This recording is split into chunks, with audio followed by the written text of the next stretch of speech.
Dear friends and family, I am greatly honored to be called up to the Torah today for my first Aliyah. As you can see, I am no scholar of the prayers. Today, I am not showing off my newly honed talent at leading the entire service or reading the Torah. I stand here not at the point of culmination or pinnacle of my Jewish education, but really at the start of it. There's an old joke about how some past tyrant in the history of the Jewish people, we have always had our share of tyrants, and for some reason they all seem to want us to stop being Jewish. Anyway, this tyrant, as usual, wanted to come up with a foolproof plan to make sure that no Jew would continue to study their religion. So what was his plan? Kill them? Convert them? Torture them? Bribe them? No. His plan was that he would issue every Jew an immediate bar mitzvah, because everybody knows that the bar mitzvah is the end of your Jewish education. It's a joke, of course.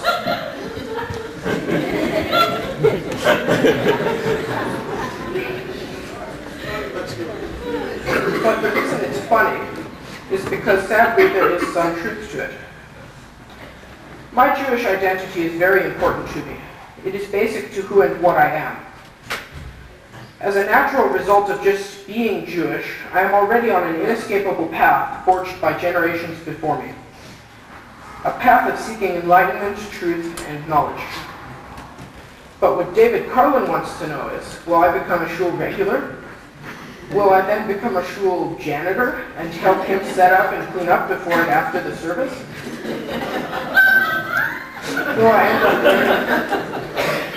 Will I end up learning the Torah? Who knows? Right now I can't picture that, but who can tell what is to come? Surely on this journey there will be many turns in the road. I am reminded of the fact that on Yom Kippur and Rosh Hashanah, millions of Jews worldwide suddenly feel a compelling urge to go to shul. Millions of them go for no apparent reason, usually myself included. They never go all year long. They don't know the prayers. They don't consciously think about being Jewish all year long. Yet on those holy days, something compels them, almost like salmon being called back to their birthplace. I wonder what calls them. There is something compelling about being Jewish that is indescribable. Even for the totally secular Jews, the draw is huge. He doesn't like my speech.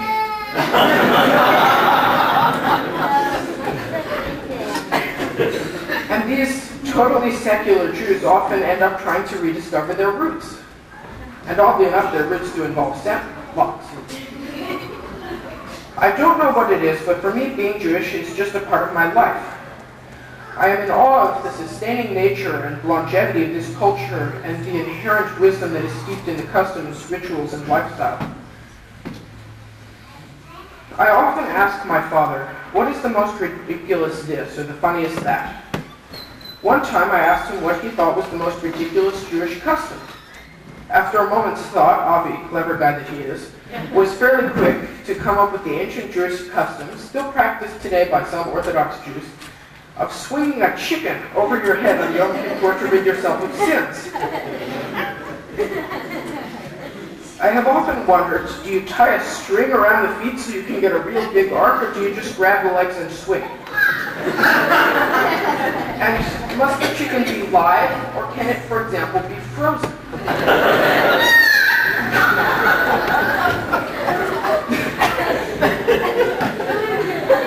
If the chicken is live, then it follows that it hasn't been koshered.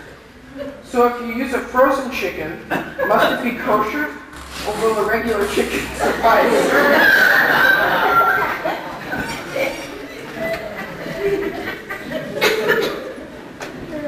And what about chicken salad or lunch meat?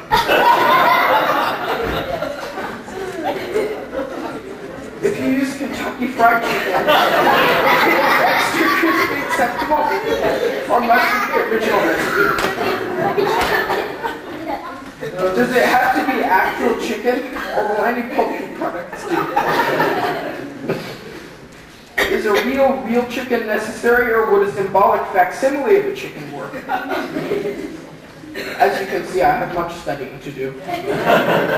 If it seems that I am joking about or making light of some important issues, you are partially correct. My point is that I am cheered by the fact that questioning and probing is accepted and encouraged.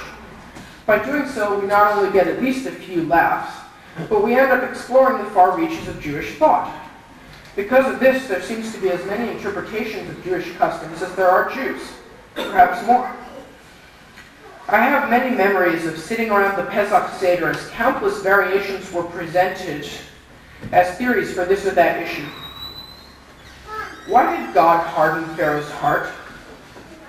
And as it is written in the Haggadah, when Pharaoh got 10 plagues in Egypt, he experienced the finger of God. So how many plagues was it then when the Egyptian army got the whole hand of God at the Red Sea? How many fingers does God have on one hand? And with 10 plagues for each finger, the number of fingers of course being in debate, and the possibility of 4, 5, or 8-fold plagues, it is possible to have as few as 4 or as many as 1,000 plagues at the Red Sea. Also, when you are adding and multiplying plagues, do you adhere to the distributive or commutative property?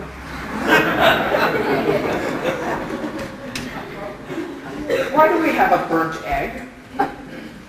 Why do we have a burnt egg? And why do we dip the eggs in salt water?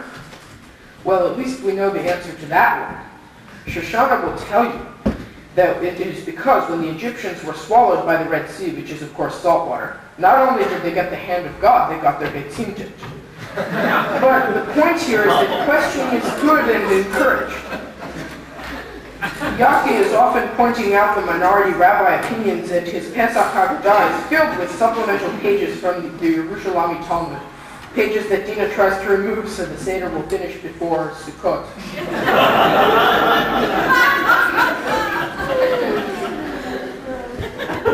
Today is Shabbat HaGadol, the big Shabbos, and indeed for me it is. This is also the same Shabbos that my father was first called to the Torah 31 years ago. This great Shabbos underscores the importance of the Shabbat to the Jewish people and the survival of the Jewish people. Shabbat is the most important holiday of the year. For this reason, Orthodox Jews are called Shomer Shabbat, or guardians of the Shabbat. Certainly for me, Shabbos has been not the anchor of not only my Jewish life, but my social fabric. Many of you I know as members of the Shabbos crowd. This is a living, breathing, vibrant community of diverse textures centered on one thing: Dina's corned beef.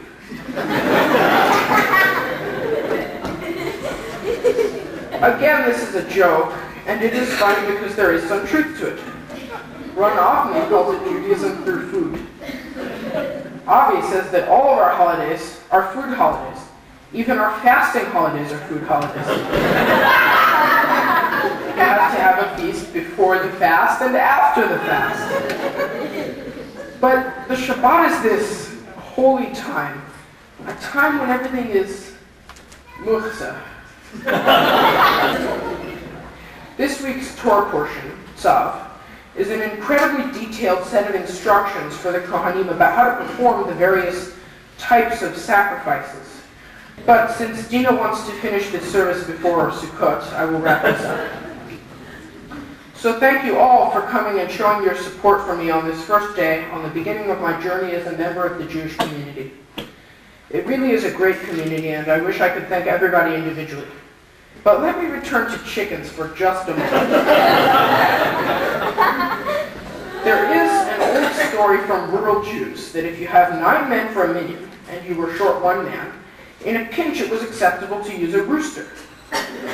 Again, the same questions might apply that I asked about the other chicken issue, but that's another story. Still, I wonder, if it's an egalitarian shul, can you use a hen? And what if it's a reconstructionist shul? Can you use a rubber chicken?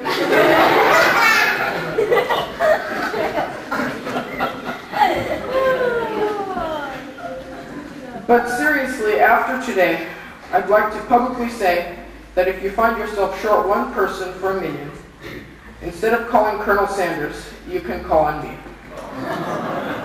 Thank you again. I am honored and humbled. Shabbat Shalom.